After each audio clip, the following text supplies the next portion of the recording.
Congress party के AICC के केरल के इंचार्ज तारिक अनवर जी हमारे साथ हैं और दूसरी ओर पवन खेरा जी भी हैं और जयराम रमेश जी भी हैं। पहले हम जो है तारिक अनवर जी से बात करते हैं।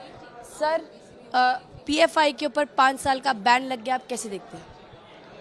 देखिए, जहाँ तक कांग्रेस पार्टी का सवाल है, कांग्रेस पार्टी हमेशा, चाहे वो मेजॉरिटी की कम्युनलिज्म हो, बहुमत का सांप्रदायिकता हो या अल्पमत का हो, हम दोनों की निंदा करते हैं और दोनों पर कड़ी कार्रवाई करने की मांग करते हैं।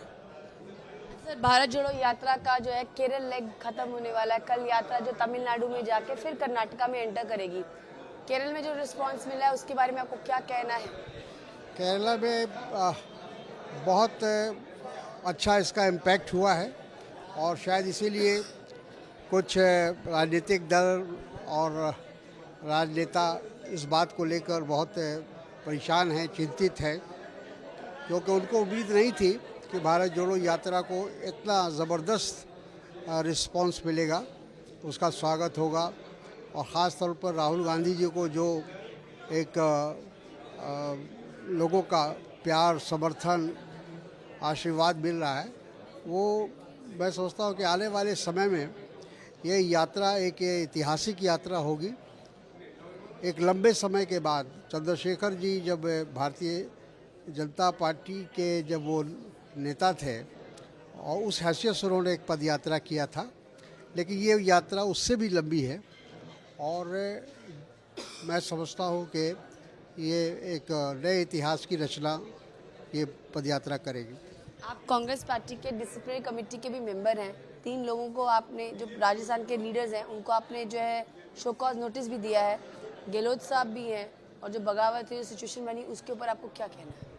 देखिए, जो कुछ हुआ राजस्थान में वो दुखद है और हम समझते हैं कि अशोक गहलोत जी एक वरिष्ठ कांग्रेस के नेता हैं, सिर्फ मुख्यमंत्री नहीं हैं और एक पिलर की हैसियत उनकी है कांग्रेस में। लेकिन कहीं ना कहीं सम कम्युनिकेशन गैप हुआ है, कहीं समन्वय में कोई कमी रह गई है, जिसकी वजह से ये मामला उठा है। मुझे विश्वास है कि आने वाले समय में इसका कोई ना कोई निदान निकलेगा और पार्टी एकजुट रहेगी, पार्टी में कोई बिखराव नहीं होगा और मैं यही समझता हूँ। इसके साथ साथ जो है अभी खबर ये आ रही राजस्थान से कि अशोक गहलोत जी दिल्ली आ रहे हैं, हो सकता है नामांकन भी भर सकते हैं। एक कॉम्प्रोमाइज़ फॉर्मूला, एक विन विन सिचुएशन वाला जो है वर्कआउट किया जा रहा है। आला कमान भी बहुत स्ट्रॉन्ग स्टैंड ले लिया था, तो आप इसको कैसे देखते हैं? देखिए, कांग्रेस अध्यक्ष सोनिया जी और कांग्रेस के तमाम वरिष्ठ नेता की कोशिश यही होगी कि जो भी आने वाले समय में कांग्रेस का अध्यक्ष बने वो प्रभावशाली व्यक्ति बने।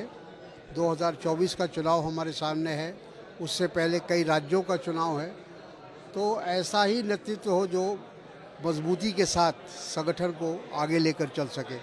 तो उन तमाम पहलुओं को देखकर ही मुझे लगता है कि आज से कल तक कोई फैसला ले लिया जाएगा। पवन खेरा जी भी हमारे साथ है सर, और साथ में जयराम रमेश जी भी है। सर, सबसे पहले तो सब लोग ये भी पूछना चाह रहे हैं कि जो यात्रा में सब चल रहे हैं 400 किलोमीटर से ज़्यादा की यात्रा में, और एक तरीके से सब वंडर कर रहे हैं कि इतना सब कैसे चल रही है, मतलब फिटनेस लेवल्स पे, और जिस तरह से यात्रा चल रही है, अभी तो स्टार्टिंग है। पहले बहुत सारे लोग स्केप्टिकल थे कि चल पाएंगे कि नहीं, हाइब्रिड मॉडल है, और 400 मतलब 14 किलोमीटर तो परसों ही हो गए थे और कल और आज का जोड़ के अगर देखा जाए।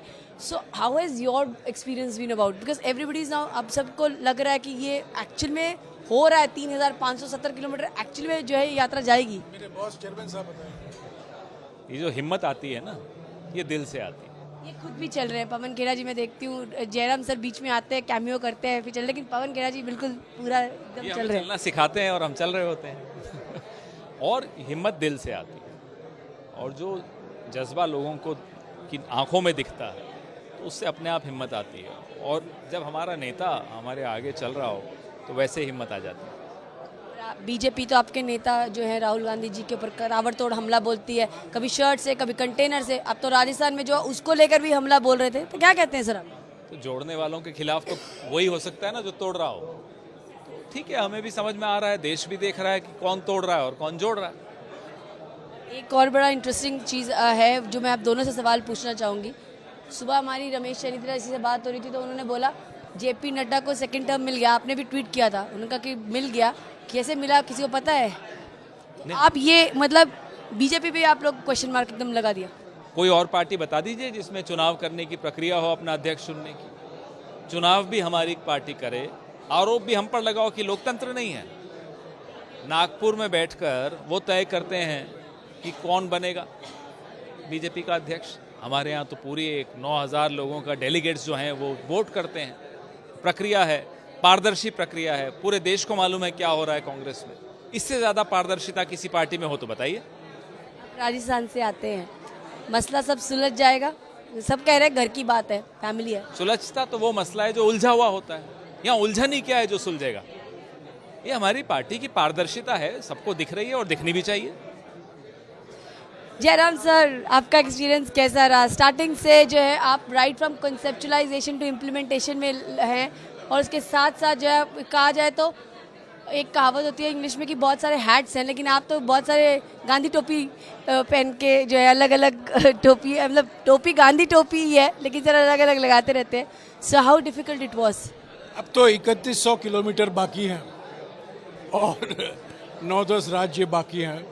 शुरुआत बहुत अच्छी हुई है तमिलनाडु में, और पिछले 18 दिन से केरला में, और परसों सुबह हम कर्नाटक में प्रवेश करेंगे। तो अब तक रिस्पांस पब्लिक से बहुत सकारात्मक है, बहुत एंथुसियास्टिक है। लोग उत्साह के साथ आए हैं, कांग्रेस समर्थक आए हैं, कांग्रेस प्रशंसक आए हैं, पर कांग्रेस आलोचक भी आए हैं, और जो बीच में बैठे हैं, जो जिन्होंने तय नहीं किया है कि कांग्रेस के साथ हैं कि कांग्रेस से नहीं के विपक्ष में हैं, वो भी आए हैं देखने के लिए। मैं समझता हूँ एक नया राहुल गांधी उभर कर आया है, एक नया कांग्रेस उभर कर आ रही है। कर्नाटका आपका होम स्टेट है, सुना है कि बहुत बिगर एंड बेटर सिचुएशन होने जा रही है, बहुत ग्रैंड हो जाएगा ये यात्रा जो है। बिल्कुल, हमारा मुकाबला यहाँ केरला में तो वामपंथी पार्टी है, LDF है, लेफ्ट डेमोक्रेटिक फ्रंट, जो बीजेपी की ए टीम है। अभी हम कर्नाटक में जा रहे हैं जहाँ बीजेपी ही ए टीम है। अभी 5-6 महीने के बाद वो बी टीम हो जाएगी, पर हाँ, हमारा मुकाबला बीजेपी से है, और पर हमारा संगठन बड़ा सक्रिय है। हमारे लोग, हमारे कार्यकर्ता ज़िला के स्तर पर, ब्लॉक के स्तर पर, राज्य के स्तर पर बहुत सक्रिय रहे हैं। हमारी पब्लिसिटी भी अच्छी हुई है, और हम 21 दिन रहेंगे कर्नाटक में, 21 दिन 6 ज़िलों से गुजरेंगे। तो केरला में हम थक गए 18 दिन के बाद, तो कल्पना कीजिए 21 दिन के बाद हमारी दशा क्या होगी। हाँ, ये जा रहा है कि 21 दिन बहुत इंपॉर्टेंट भी हैं, क्योंकि असेंबली इलेक्शंस जो हैं उस पर इसका बहुत इम्पैक्ट रहने वाला है। के महीने में असेंबली के चुनाव होने वाले हैं, पर देखिए अलग अलग राज्यों में भारत जोड़ो यात्रा का बूस्टर डोज लग रहा है। जिन राज्यों में भारत जोड़ो यात्रा नहीं गुजर रहा है, असम में 800 किलोमीटर भारत जोड़ो यात्रा निकाला जाएगा 1 नवंबर से। 31 अक्टूबर से 2300 किलोमीटर भारत जोड़ो यात्रा परिक्रमा उड़ीसा में होगा। भुवनेश्वर से लेकर परिक्रमा करके वापस भुवनेश्वर पहुंचेगा। पश्चिम बंगाल में 28 दिसंबर से सिलीगुड़ी, कलकत्ता से लेकर सिलीगुड़ी तक करीब 850 किलोमीटर भारत जोड़ो यात्रा। और आज ही 28 सितंबर को राजकोट से और अमरेली से 2 भारत जोड़ो यात्रा निकले हैं, जो करीब 200 किलोमीटर के हैं गुजरात में। तो हर एक राज्य में मेन भारत जोड़ो यात्रा तो रहेगा, जिसमें राहुल गांधी जी चल रहे हैं और शामिल हैं, पर अलग अलग राज्यों में भी ये भारत जोड़ो यात्राएं निकाली जा रही हैं। अच्छा, मेरा एक सवाल आप दोनों से है, फिटनेस का राज क्या है? और अगर मैं पूछूंगी, मुझे पता है इसके लिए शायद ट्रोल भी कर दिया जाए कि खाते क्या हैं, सब प्रोटीन है, कार्बोहाइड्रेट है, कि क्या है जो सब चल रहे हैं, ये बहुत इंटरेस्टिंग चीज़ है। हम लोग तो दोनों वेजिटेरियन हैं, if I am not wrong. You are also vegetarian. हम लोग तो दोनों वेजिटेरियन हैं, तो दाल में भी दम होता है। मैं पहली बार देख रहा हूँ एक व्यक्ति को जो 3-3 आइसक्रीम एक समय उड़ा सकते हैं। तो पवन खेरा को पहली बार मैंने देखा है 3-3 आइसक्रीम उड़ाते हैं। तो चलने का एक असर इन पर यह भी हो रहा है। इनके लिए तो तपस्या है। तपस्या जो है ना सर, ये पूरी आपका ये एक वन लाइनर था जो पूरी पार्टी अब तपस्या पे निकल पड़ी है, और कुछ लोग राजस्थान में भी तपस्या कर रहे हैं। राजस्थान की विशेषता है तपस्या। वहाँ जो चल रहा है वो जो दो मुनि है वहाँ पर, उनकी तपस्या में अब क्या आपको लग रहा है? आइए अरावली पर्वतों में आपको कई तपस्वी दिखाऊंगा। तो इसी नोट पर जो है हम यहाँ पर अपना इंटरव्यू को ख़त्म करते हैं। आइसक्रीम्स खाई जा रही हैं लेकिन चल भी रहे हैं, और उसके साथ साथ जो है भारत जोड़ो यात्रा का जो केरला में उनका था स्टे, वो ऑलमोस्ट कंप्लीट होने वाला है। बहुत ही ज़्यादा भीड़ जो है और लोग जो हैं अपने आप हमको बहुत पिछले 4-5 दिनों में तो बहुत ज़्यादा दिखे। इतना सिचुएशन था कि एक्स्ट्रा पुलिस सिक्योरिटी फोर्सेस को बुलाना पड़ा, मैनेज करना स्लाइटली डिफिकल्ट हो गया था। इतना भीड़ इतना ज़्यादा था। कल रात को जो था वहाँ पर तो हालत ऐसी हो गई थी कि जिस गाड़ी पे हम खड़े थे वो गाड़ी भी हिल रही थी। आज शाम को हम नीलम्बूर जा रहे हैं, जो वायनाड लोकसभा संसदीय क्षेत्र में है। और नीलम्बूर की विशेषता ये है कि वहाँ उत्तर प्रदेश और बिहार के बहुत से लोग आए हुए हैं काम करने के लिए, माइग्रेंट वर्कर। तो ये राहुल जी की पार्लियामेंट्री कंस्टिट्यूएंसी है। तो आज शाम को हम उनसे मुलाकात करेंगे यूपी और बिहार से। और यही भारत जोड़ो यात्रा का संदेशा है। भारत जुड़ गया है नीलम्बूर में। यूपी और बिहार, केरल के लोग गल्फ को जाते हैं, वहाँ कमाते हैं, और यहाँ भारत में उत्तर प्रदेश और बिहार और उड़ीसा से लोग नीलम्बूर आते हैं और यहाँ कमाकर अपना जीवन अपने राज्यों में बेहतर करते हैं। तो इसी नोट पर हम जो है आज लीव करते हैं, छोड़ते हैं। कैमरा पर्सन दलबीर सिंह के साथ भारद्वाज, आज तक नीलम्बूर।